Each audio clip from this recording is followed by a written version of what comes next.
Welcome back. आप देख रहे हैं ET नाउ स्वदेश और आप हमारे साथ one of the finest head of research in the industry Gautam Duggar जुड़ रहे हैं मोतीलाल ओसवाल फाइनेंशियल सर्विसेज से। Gautam, good morning. गौतम, आप किस तरह से एनालाइज कर रहे हैं? आप तो you are numbers man, right? तो वैल्यूएशंस आप देखते हैं बहुत क्लोजली और 4-5 स्ट्रॉन्ग क्वार्टरली अर्निंग्स के बाद एक ये व्यू निकल के आया इस क्वार्टर के एंड में कि 22 और 23 के जो फाइनल नंबर्स हैं वो अपग्रेड नहीं हुए, कुछ लोगों ने तो थोड़े से ट्रिम किए। आपने खुद किस तरह से एनालाइज किया नेट नंबर इस क्वार्टर के बाद फुल ईयर का? ये क्वार्टर के नतीजे जो थे कॉर्पोरेट काफी अच्छे थे। थोड़ा सा बीट था कमोडिटीज के वजह से, metals and oil and gas. बाकी अदर सेक्टर्स अगर आप देखते हैं मेटल्स कमोडिटीज को हटा के, तो ग्रोथ जो था प्रॉफिट में वो एक्सपेक्टेशंस के हिसाब से इनलाइन ही था। जहां तक के फुल ईयर के अर्निंग्स एस्टिमेट्स का बात है, वहां हमने कोई अपवर्ड या डाउनवर्ड रिवीजन नहीं देखा है पिछले 2 क्वार्टर से। अभी हमारे एस्टिमेट्स अभी भी 730 रुपए के आसपास है फॉर FY22 और 2023 के लिए 875 के आसपास है। बहुत टाइम बाद ऐसे देखने में आ रहा है कि जो एस्टिमेट्स आपने साल के शुरू में बनाए हैं वो अभी तक डाउनग्रेड नहीं हुए। पिछले 7-8 साल की अगर आप बात देखोगे तो जब आप अप्रैल में एस्टिमेट्स बनाते हो 15-16% ग्रोथ से चालू करते थे हम, और बाय द टाइम मार्च आता था वो 15-16% का ग्रोथ 4% हो जाता था। 2021 में उल्टा हुआ, हमें ग्रोथ एस्टिमेट्स अपवर्ड रिवाइज करने पड़े। ये पहली बार हुआ 8-9 साल के बाद। और 2022 में अभी तक हमने कोई चेंज नहीं देखा एस्टिमेट्स में, जो कि एक बहुत ही पॉजिटिव चीज है, क्योंकि पिछले 4-5 महीने में हमने देखा है कि इन्फ्लेशन, ये सारे रॉ मटेरियल कॉस्ट बहुत ज्यादा बढ़ चुके हैं। इसलिए कई सेक्टर्स में डाउनग्रेड्स भी आए हैं, जैसे ऑटो है, कंज्यूमर है, थोड़ा बहुत सीमेंट में हमने डाउनग्रेड देखा, कंज्यूमर ड्यूरेबल में देखा। लेकिन ये जितने भी डाउनग्रेड्स आए हैं उन सब का जो metals and oil and gas में अपग्रेड्स आया है उससे पूरा एडजस्ट हो गया है। इसलिए आपने नेट एग्रीगेट लेवल पे कोई भी चेंज नहीं देखा एस्टिमेट्स में, which I think is a very good thing, क्योंकि अदरवाइज इतने बड़े इन्फ्लेशनरी एनवायरनमेंट में अर्निंग्स डाउनग्रेड होना क्वाइट नेचुरल है, जो कि अभी तक हुआ नहीं है। We are still at 730 and 873 rupees 2022 और 2023 के लिए, जो कि 35 और लगभग 19% का ग्रोथ है। और पिछले साल हमने 15% का ग्रोथ देखा 2021 में। मान लो अगर ये ग्रोथ डिलीवर होता है 35% 2022 में और लगभग 19% 2023 में, तो इसका मतलब ये होगा कि कॉर्पोरेट इंडिया के अर्निंग्स 3 साल तक स्ट्रॉन्ग डबल डिजिट में ग्रो हुए हैं। 2021 में 15% और अभी 35 और 19%। ये 15% ग्रोथ ही सबसे ज्यादा ग्रोथ था पिछले 11 साल का। पहली बार हमने डबल डिजिट अर्निंग्स ग्रोथ देखा 2021 में आफ्टर 8 और 9 ईयर्स। तो ये दर्शाता है कि कॉर्पोरेट अर्निंग्स का जो साइकिल था, जो बहुत डाउन था 2012 से लेके 2020 तक, वो अभी रिवाइव हुआ है। अलग अलग सेक्टर्स इसमें कंट्रीब्यूट कर रहे हैं। वाजिब है कि वैल्यूएशंस आपके थोड़े से महंगे रहेंगे, क्योंकि अर्निंग्स में बहुत ज्यादा करंट है। और इसलिए अगर आप प्राइस टू अर्निंग्स देखते हो मार्केट का 2023 पे, तो हम लगभग 21 टाइम के आसपास ट्रेड कर रहे हैं, जो कि ना बहुत ज्यादा महंगा है ना बहुत ज्यादा सस्ता है। It's somewhere in that fair valuation band. So investors को अभी बॉटम्स अप ज्यादा ध्यान देना होगा, टॉप डाउन से बहुत ज्यादा मीनिंग नहीं निकलेगा अभी। गौतम, देखिए स्क्रीन पे हमने एक ये भी बात देखी है कि कौन कौन सी एजेंसीज ने, गोल्डमैन सैक्स, SBI रिसर्च और भी बहुत सारे एजेंसीज ने लास्ट 15 से 20 दिनों में FY22 की ग्रोथ रेट का एस्टिमेट को बढ़ाया है। तो आपको भी ऐसा ही लग रहा है क्या? क्योंकि you are sitting in a very unique position. आप इतनी बड़े यूनिवर्स ऑफ कंपनीज से बात करते हैं। आपकी एक मैक्रो टीम तो है ही ऑफ कोर्स इंस्टीट्यूशनल पे, लेकिन आपको पल्स रहता है कि रियल इकोनॉमी में कंपनीज किस तरह का फीडबैक दे रही हैं, ग्रोथ विजिबिलिटी का, मार्जिन प्रेशर्स का। तो आप इकोनॉमी में बॉयंट है नेक्स्ट 12 to 15 मंथ्स? देखिए, अभी पिछले 3-4 महीने से जो हाई फ्रीक्वेंसी इंडिकेटर्स जिसे कहा जाता है, चाहे आप GST कलेक्शन ले लीजिए या इनवॉइस बिल जो होते हैं, पावर डिमांड है, ऑटो फ्यूल डिमांड है, ये सारे इंडिकेटर्स अपवर्ड मतलब ऊपर की तरफ डायरेक्शन दिखा रहे हैं। जहां पे हमने काफी रिकवरी देखा है सेकंड कोविड वेव के बाद, जुलाई के बाद, और वो मंथ ऑन मंथ काफी स्ट्रांग होते जा रहे हैं, राइट। तो क्लियरली एक चीज सामने उभर के आ रही है, वो ये है कि डिमांड रिकवरी हो रहा है इकोनॉमी में after a long long time. 15 महीने कोविड में डिमांड काफी ऊपर नीचे हुआ था, अब पिछले 4 महीने से डिमांड एक तरह से वापस आ रहा है, राइट। दूसरा, हमने फेस्टिव सीजन में देखा, अगर आप ऑटो को बाजू में रखते हैं कुछ टाइम के लिए, तो बाकी सेक्टर्स में काफी अच्छा फीडबैक मिला है फेस्टिव सीजन का। चाहे आप ज्वेलरी ले लो, अपैरल ले लो, फिर आपने कई सारी ऐसी तस्वीरें देखी होगी कि एयरपोर्ट पे लोग बहुत ज्यादा भीड़ था। अभी अक्टूबर का पीएलएफ डेटा आया है, सॉरी जो इंटेंसिटी होता है अलग अलग एयरलाइंस का, उसमें भी सितंबर से अक्टूबर में काफी इंप्रूवमेंट आया है। सो अलग अलग सेक्टर्स के जो हाई फ्रीक्वेंसी डेटा पॉइंट्स होते हैं पिछले 3-4 महीने में एक अपवर्ड मूवमेंट दिखा रहा है, और इसी वजह से आप अलग अलग पब्लिकेशंस के जीडीपी जो दर होती है ग्रोथ, उसका अपवर्ड रिवीजन देख रहे हैं। अगर ये मोमेंटम कायम रहता है, मान लीजिए हमें कोविड अब वापस नहीं आता है, थर्ड वेव टचवुड नहीं आना चाहिए, तो जो एक अर्निंग्स रिकवरी दिख रहा है, एक डिमांड रिकवरी दिख रहा है मैक्रो लेवल पे, वो और ज्यादा स्ट्रेंथन होता जाएगा और कंज्यूमर कॉन्फिडेंस भी वापस आएगा। और चूंकि 15-16 महीने कोई ज्यादा स्पेंडिंग नहीं हुई है, सब लोग घर में थे, तो वो एक डिस्क्रिशनरी स्पेंडिंग को बढ़ावा मिल सकता है। चाहे आप उसको रेस्टोरेंट्स के हिसाब से देखिए, एयरलाइन के हिसाब से देखिए, ट्रैवल टूरिज्म, ज्वेलरी, ड्यूरेबल्स, सो काफी सारे सेक्टर्स में एक तेजी देखने मिल सकती है। दूसरा, हमने देखा है कि पिछले 6-7 महीने से जो रियल एस्टेट का भी डेटा है टॉप 7-8 सिटीज का, उसमें भी काफी इंप्रूवमेंट हुआ है, चाहे आप बॉम्बे ले लीजिए या बाकी जो मेट्रोज है। और रियल एस्टेट हमेशा एक मल्टीप्लायर इफेक्ट क्रिएट करता है दूसरे सेक्टर्स के लिए और जॉब जनरेशन के लिए। सो एक काफी अच्छा माहौल है अभी मैक्रो और माइक्रो दोनों लेवल पे। अगर ये कंटिन्यू रहता है तो आपको अर्निंग्स जो ग्रोथ का एस्टिमेट है उसमें कॉन्फिडेंस बढ़ता हुआ दिखते रहेगा आगे भी, और मार्केट फिर उसको डिस्काउंट करता रहेगा जैसे जैसे आप आगे बढ़ते जाओगे। एग्जैक्टली ऐसा ही चीज 2003 से 8 में हुआ था, जब पहले 1-2 साल के साइकिल में जब अर्निंग्स पिकअप हुआ था after earnings remaining flat for almost 6 year. 1997 से 2003 तक अर्निंग्स कहीं नहीं गई थी। 2004 में पहली बार आपने अर्निंग्स ग्रोथ देखा था, जो 2008 तक कंटिन्यू हुआ था। 25% का CAGR अर्निंग्स मिला था 2003 से 2008 के बीच में निफ्टी और सेंसेक्स में। तो 2004-5 से ही वैल्यूएशंस महंगे लगने चालू हो गए थे, लेकिन चूंकि अर्निंग्स आती गई तो मार्केट उसको डिस्काउंट करता गया। और जब आप 3 साल पीछे मुड़ के देखें तो आपको तब लगा कि नहीं, अर्निंग्स आती रही इसलिए वैल्यूएशन बहुत ज्यादा महंगे नहीं थे हाइंडसाइट में। हो सकता है हम अभी फिर से उस साइकिल में हो। ऑफ कोर्स 25% ग्रोथ इस बेस पे आना अभी थोड़ा डिफिकल्ट है, बट अगर मार्केट 16, 17, 18% के रेंज में भी अर्निंग्स कंपाउंड करता है तो फिर वैल्यूएशंस बहुत ज्यादा यहां से घटने के चांसेस कम लगते हैं मुझे। Very well put Gautam, pleasure to have you on the show. आपने जिस तरह से अच्छे इकोनॉमिक इंडिकेटर्स की बात की, अगर हम एफआईज के डेटा पर भी आपसे एक व्यू जानना चाहें, क्योंकि अभी एक कॉज पर कंसर्न दिख रहा है कि एफआईज लगातार जो बिकवाली कर रहे हैं, सेल ऑफ कर रहे हैं, क्या ये सेल ऑफ आगे जारी रहेगा?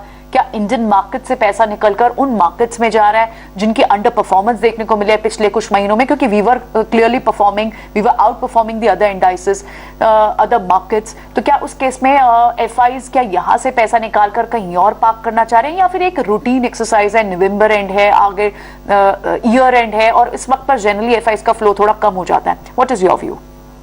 देखिए, इसमें 2-3 पॉइंट्स है। पहली बात तो यह है कि इंडिया का इस साल का परफॉर्मेंस बहुत अच्छा रहा है। हम लोग आई थिंक कैलेंडर ईयर 2021 में अभी तक 25 या 26% का रिटर्न आ चुका है, राइट।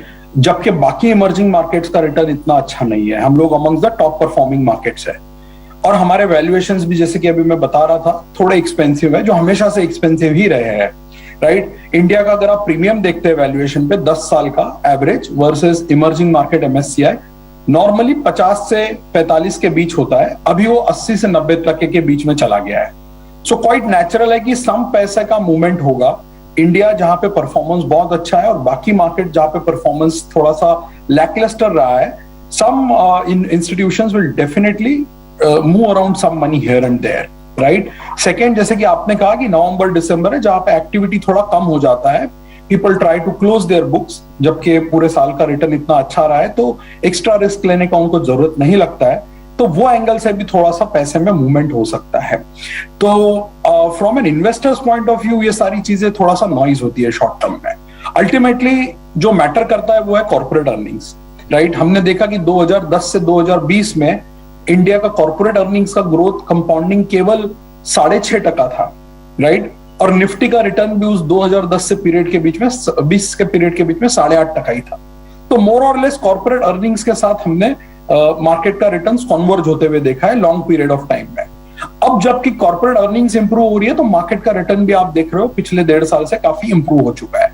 सो वो एक चीज हमेशा ध्यान में रखना चाहिए, क्योंकि बीच बीच में ये सारे नॉइज आते रहेंगे कि किसने पैसा निकाला, किसने पैसा डाला, दूसरे मार्केट्स में क्या हो रहा है, ग्लोबल न्यूज क्या है, ये सारी चीजें over a long period of time बहुत ज्यादा डिफरेंस नहीं करती है आपके रिटर्न्स पे। गौतम, आइए कंट्रीब्यूटर्स की बात करते हैं। क्लियरली सिक्लिकल्स जो हैं वो सबसे बड़ा कंट्रीब्यूटर होंगे अर्निंग्स डेल्टा में, नेक्स्ट 1 साल की बात करें या नेक्स्ट 2 साल की बात करें, लेकिन काफी हद तक it appears that positivity is in the price. Beyond that जहां पे अभी भी डिनाइल है, फॉर एग्जाम्पल फाइनेंशियल्स की कोई पॉकेट्स हो, वहां आपकी रिसर्च क्या बताती है कि डेटा के हिसाब से इंडिकेट हो रहा है बिग अर्निंग रिवाइवल, लेकिन प्राइस एक्शन है नहीं और इंस्टीट्यूशन फेथ भी नहीं उस सेक्टर में, ऐसा कुछ शेयर कर सकते हैं? नहीं, इंस्टीट्यूशन फेथ तो बहुत ज्यादा है उस सेक्टर में, क्योंकि सबके पास फाइनेंशियल्स कम से कम 35 से 40% के रेंज में ओन करते हैं, क्योंकि इंडेक्स में ही वेट उसका 37% है। 2 साल पहले इंडेक्स में फाइनेंशियल्स का वेट 42% था।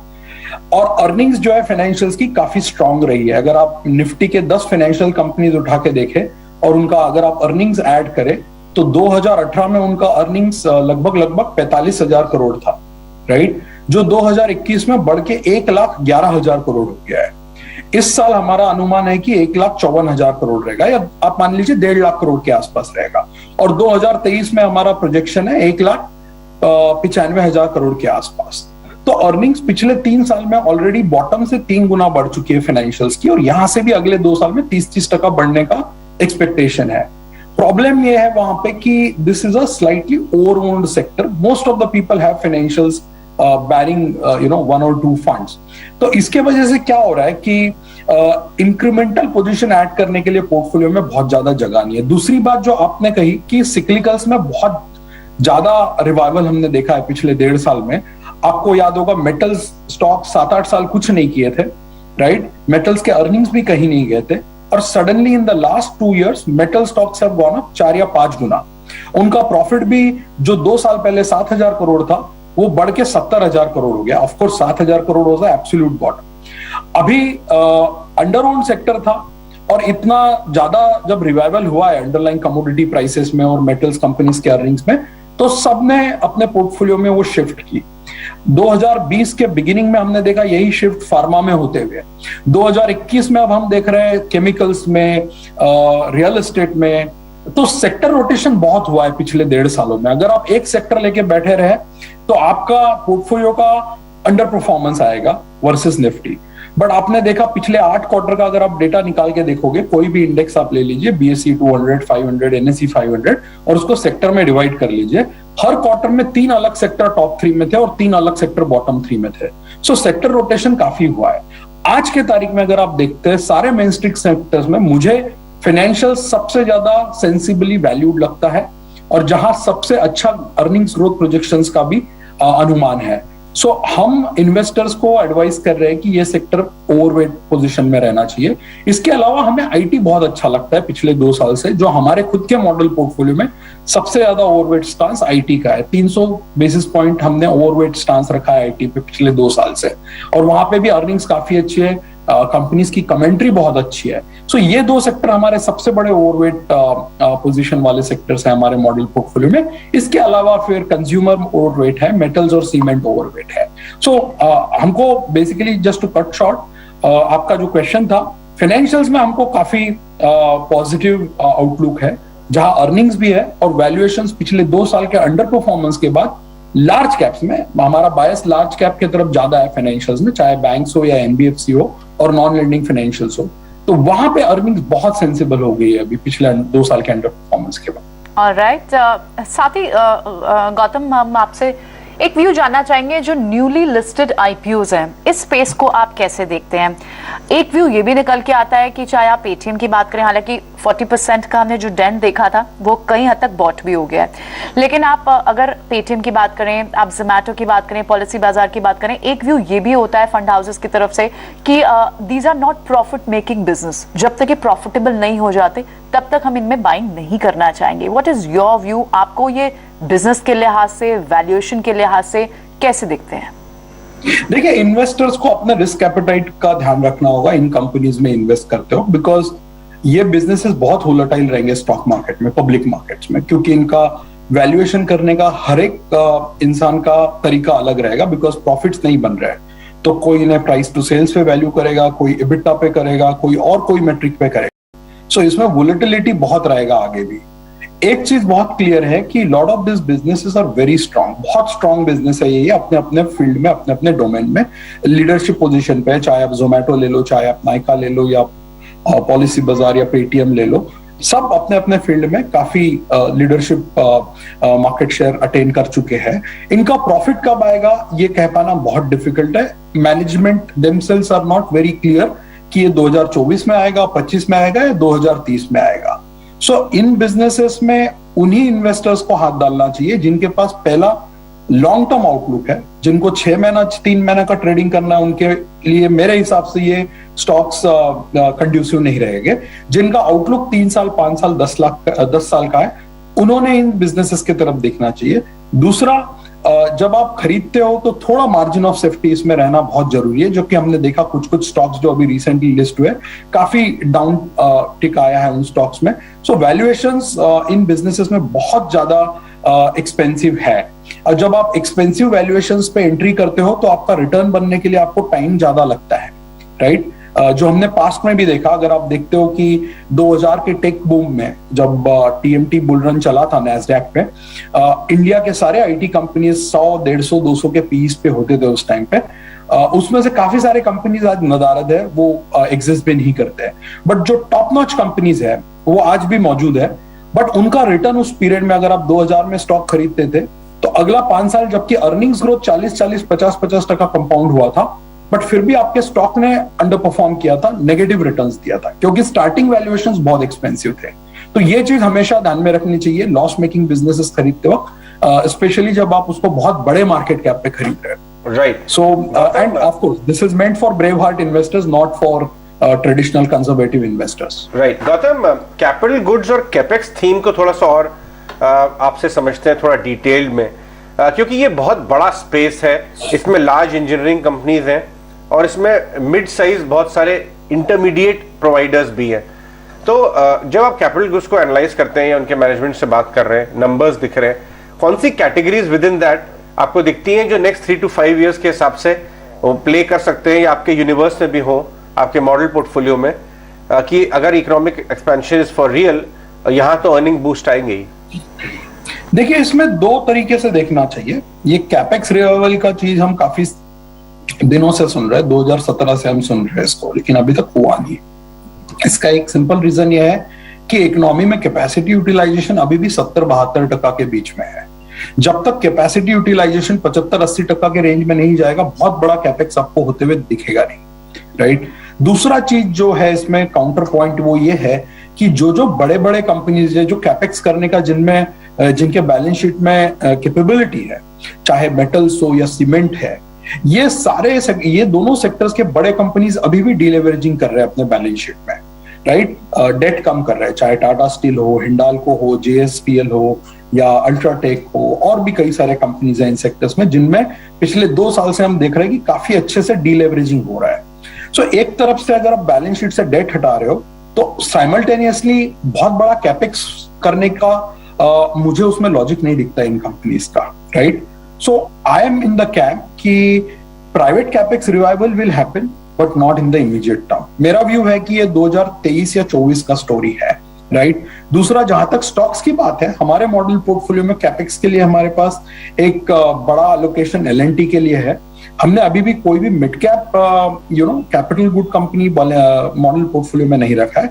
मैं कैपेक्स को एक इनडायरेक्ट तरीके से खेल रहा हूं हमारे मॉडल पोर्टफोलियो में, जो कि थ्रू सीमेंट है, राइट? सीमेंट आपको सब जगह लगेगा, हाउसिंग रिवाइवल में लगेगा, रियल एस्टेट कंस्ट्रक्शन में लगेगा, अगर आप प्राइवेट कैपेक्स भी करते हैं, रोड बनाते हैं, हर चीज में सीमेंट का यूज होगा। और cement balance sheets are very light now, right, and therefore the relatively ज्यादा कंफर्ट मुझे सीमेंट में कैपेक्स खेलने के लिए कंपेयर टू से योर ईपीसी और mid cap capital goods company. उनका I am sure at some point of time वो भी काफी उनके अर्निंग्स में भी काफी उछाल दिखेगा, बट मुझे वो 2023-24 का स्टोरी लगता है, ना कि अभी का। इसलिए हमने अभी सिर्फ एल&टी रखा है हमारे मॉडल पोर्टफोलियो। ऑलराइट, तो गौतम, कई सारे सेक्टर्स पे आपसे बात हुई, लेकिन आपसे एक और व्यू जानना चाहेंगे ऑटो स्पेस पे। इस स्पेस को आप कैसे देख रहे हैं? आपको लगता है कि ऑटो स्पेस, क्योंकि सेमीकंडक्टर शॉर्टेज एक बड़ा ट्रिगर रहा जिसके कारण इस सेक्टर ने अंडर परफॉर्मेंस देखी थी, लग रहा था शायद ये सेक्टर रिवाइव हो पाएगा, लेकिन अभी भी it looks like struggling. What is your view? Autos में हम देख रहे हैं पिछले 4 साल से डाउन साइकिल में है। जैसे मैंने आपको BFSI का प्रॉफिट्स बताया निफ्टी कंपनीज का, अगर आप ऑटो कंपनीज का भी प्रॉफिट्स देखते हैं निफ्टी में, तो 2018 में वो पीक हो गया था लगभग 30,000 करोड़ पे। वहां से वो गिर के 10,000 करोड़ हो गया था 2020 में, और 2020 से 21 में वो 17,000 करोड़ हुआ है, और 2022 में भी 17,000 करोड़ रहने का एक्सपेक्टेशन है। तो 4 साल में प्रॉफिट उसका डाउन है ऑलमोस्ट 40%, राइट। अभी एक्सपेक्टेशन ये है कि 2023 में ये 18,000 करोड़ का प्रॉफिट 40,000 करोड़ हो जाएगा। अभी ऑटो कंपनीज जो होते हैं निफ्टी में, उसमें सबसे बड़ा डेल्टा होता है टाटा मोटर्स का, क्योंकि बड़ा बैलेंस शीट है एंड ग्लोबल कंपनी है, एंड काफी सारे मूविंग पार्ट्स होते हैं, तो वो profit to loss, loss to profit बहुत स्विंग होता है, एंड देयरफॉर उसका इंपैक्ट एग्रीगेट प्रॉफिट्स पे बहुत ज्यादा होता है। बट ओवरऑल अभी भी हमने देखा है कि ऑटो कंपनीज के जो मंथली नंबर्स है उसमें अभी भी बहुत ज्यादा रिवाइवल नहीं दिख रहा है, राइट। फेस्टिव सीजन भी अगर आप देखें कमेंट्री ऑटो कंपनीज का, तो फेस्टिव सीजन काफी ठंडा रहा है ऑटो कंपनीज के लिए, चाहे 2 व्हीलर हो 4 व्हीलर। रीजन कुछ भी हो सकता है कि सेमीकंडक्टर का शॉर्टेज है, रॉ मटेरियल कॉस्ट बहुत ज्यादा बढ़ने से प्राइसेस बढ़ी है, सो डिमांड थोड़ा सा पीछे आया है। मुझे लगता है कि ऑटो कंपनीज के लिए काफी अगला 3-4 महीना बहुत वोलेटाइल रहेगा मंथली नंबर्स के हिसाब से, and stocks will react to monthly numbers. अगर उसमें दिखता है कि मंथली नंबर्स इंप्रूव हो रहे हैं और सेमीकंडक्टर शॉर्टेज का प्रॉब्लम पीछे जा रहा है, तो stock can easily give a big trading pause. At the end of the day, it's a cyclical sector और stocks बिल्कुल चले नहीं है। मारुति का दाम 2018 जनवरी में 10,000 हुआ करता था, आज 7,500 का भाव है, जबकि निफ्टी वहां से कहीं आगे आ चुका है। सो इसमें रिलेटिव अंडर परफॉर्मेंस बहुत ज्यादा है ऑटो में पिछले 2-3 साल का। So moment you see some revival happening in demand and supply, काफी बड़ा ट्रेडिंग बाउंस आने का इसमें चांस है। वैल्यूएशंस इसमें आपके फेवर में, जो कि बाकी सेक्टर्स में कंज्यूमर हो या केमिकल्स हो या और बाकी जो सेक्टर्स है उसमें आपके फेवर में नहीं है।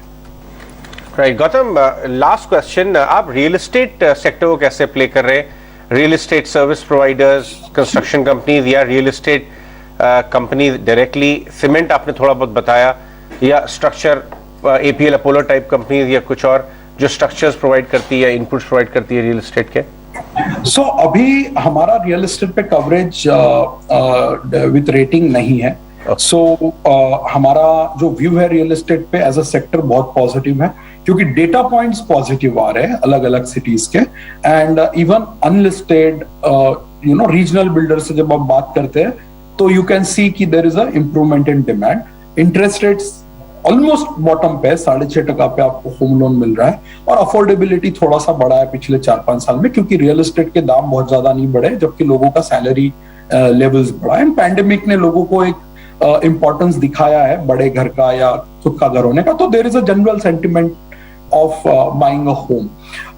हम अभी इसको थोड़ा इनडायरेक्टली प्ले कर रहे हैं। एक तो सीमेंट, जहां पे हमारा 4% वेट है मॉडल पोर्टफोलियो में, which is like almost a double overweight.